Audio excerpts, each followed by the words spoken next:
Hello, everyone, and welcome to English Conversations, Listening and Speaking Practice, your go-to podcast for learning English and sharpening your communication skills. I'm James, and as always, I'm joined by my fantastic co-host, Ella. How's it going today, Ella? Hey, James. I'm doing pretty well, but I had one of those moments today where I really wished I could think faster. Oh, yeah? What happened? Well, I was having a casual chat with a colleague, and they asked me a really simple question, something I totally knew the answer to. But my brain just froze. I hesitated, stammered a bit, and by the time I found the right words, the moment had passed and they had already moved on. It was so frustrating. Oh, no. I've definitely been there. That awkward moment when you know exactly what you want to say, but your brain decides to take a coffee break at the worst possible time. Exactly. And then later, I kept replaying it in my head, thinking of all the clever things I could have said. Why does that always happen? It's super common, and you're definitely not alone. In fact, studies show that a lot of people struggle with quick thinking in conversations. Whether it's nerves, overthinking, or just lack of practice. That totally makes sense. And I'm sure many of our listeners can relate, especially those learning English as a second language. Thinking fast in another language? Whole new level of challenge. Absolutely. But here's the good news. Quick thinking is a skill you can train. And that's exactly what we're diving into today. How to think fast and talk smart in any conversation. Yes, we'll cover why quick thinking matters, what gets in the way, and, most importantly, how to train your brain to respond faster and with more confidence. And before we get into it, we've got something special for our listeners. We've created a free PDF guide packed with practical exercises to help train your brain for quick thinking. It includes key takeaways from today's episode, comprehension questions to check your understanding, and grammar activities to boost your English confidence. And that's not all. We're also introducing some intermediate level words and phrases throughout today's episode. That's right. Later on, we'll hand things over to Charlotte in our vocabulary corner. She'll break down those expressions, explain what they mean, and show you how to use them in real-life situations. So stay tuned for that. But first, let's jump in. All right, Jack. Let's start with the basics. Why is quick thinking so important when it comes to communication? All right, James, let's start with the basics. Why is quick thinking so important when it comes to communication? Okay, imagine you're in a job interview. The interviewer suddenly asks, "What's one challenge you've overcome?" You've got the perfect story in your mind, but your brain blanks. Instead of confidently telling your story, you stutter and say, let me think. That hesitation can make you seem unprepared, even if you're more than qualified. Such a great example. Quick thinking doesn't just help you sound confident, it helps you feel confident. Studies show that people who respond quickly in conversations are seen as more confident and capable. Exactly. Whether it's a meeting, a job interview, or just chatting with a friend, thinking on your feet makes a big difference. In fact, research from Harvard Business Review shows that clear, confident speakers often have more credibility and influence in both social and professional settings.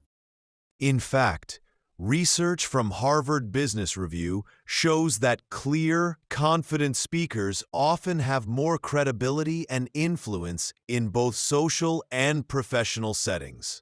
Yes, it's like driving. You don't need to go fast to get there quickly. You just need to take the best route. Speaking clearly and concisely actually helps your listener understand you faster. That's a great metaphor. And remember, fluency doesn't happen overnight. It's like learning to play an instrument or a sport. The more you practice, the better and smoother it gets. Totally. So if quick thinking is so helpful, what actually stops us from doing it in the moment? Let's break it down. First up, overthinking. Imagine texting a friend and rewriting your message 5 times before sending it. That's what a lot of us do in real-life conversations.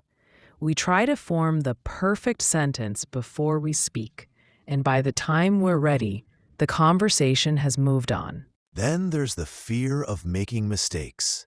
I remember learning French and constantly second-guessing myself because I didn't want to sound silly. But honestly, making mistakes is just part of the process. Right.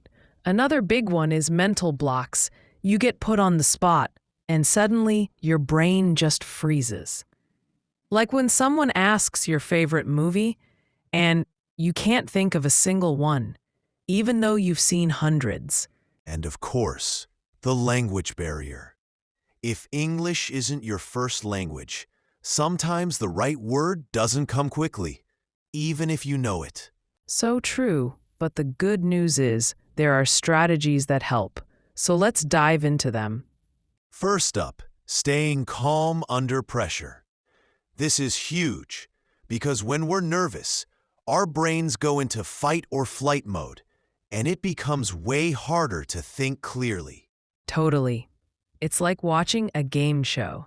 The contestant knows the answer, but under pressure, they blurt out something totally random. That happened to me during a presentation once. I was so nervous, I forgot everything I had prepared. I just stood there, hearing my heartbeat in my ears. Oh no, what did you do? Honestly, I paused and took a deep breath. Just that second of breathing helped reset my brain. Then, I focused on one main idea and built from there. That's a great tip. Taking a breath gives your brain a second to catch up. It sounds simple, but it really works. Next strategy, anticipating responses. This one's about preparing in advance. Exactly. Like in chess, good players don't just react. They predict moves ahead of time. And we already do this in daily life. Think of ordering coffee. You already know they'll ask, "What would you like?" So you're ready with an answer. Yep, apply the same idea to conversations. If you're heading to an interview or a party, think ahead. What might people ask? What might you say? Even casual chats, like when someone says, "How was your weekend?" you can have a go-to answer ready. Exactly. Preparation reduces hesitation. And that leads us to our next tip, time fillers. These are phrases that buy you a few seconds to think. Yes, like when someone asks a tough question and you say, that's a good question, or let me think for a moment. Right. It gives your brain just enough time to pull the right words together. I use that all the time when I forget someone's name. I'll say something like, "I remember you from," while trying to remember their name. That's clever. And there are other fillers too, like, well, it depends, or I see where you're coming from. Exactly. Just keep it natural. A well-placed phrase keeps the conversation moving, even while your brain's catching up. Now, one of my favorites, paraphrasing. Oh, definitely. Paraphrasing means repeating or rephrasing what someone else said to buy time and organize your response. Like if someone asks, what do you think about the new schedule? You could say, the new schedule? I think it brings some interesting changes. It gives you a second to think. It also shows that you're listening, which is always a bonus. Absolutely. Win-win. Next strategy. Thinking in simple structures. Yes, people often try to sound fancy, but that just creates more pressure. Simple is always better. Right. Talk like you're explaining it to a kid. Clear, short, direct. And people appreciate clarity. Use simple formats like, my opinion is, or I believe this because. Exactly. It's not about sounding impressive. It's about getting your point across. Yes, when you really listen, you catch keywords and ideas that help shape your response. It's like having subtitles in your brain. If you're focused, you don't get lost. Plus, you don't have to invent something from scratch. You can just respond to what was said. Exactly. Makes conversations way easier. Last but not least, practicing improvisation. Yes, improv is all about staying in the moment. No script, no pause.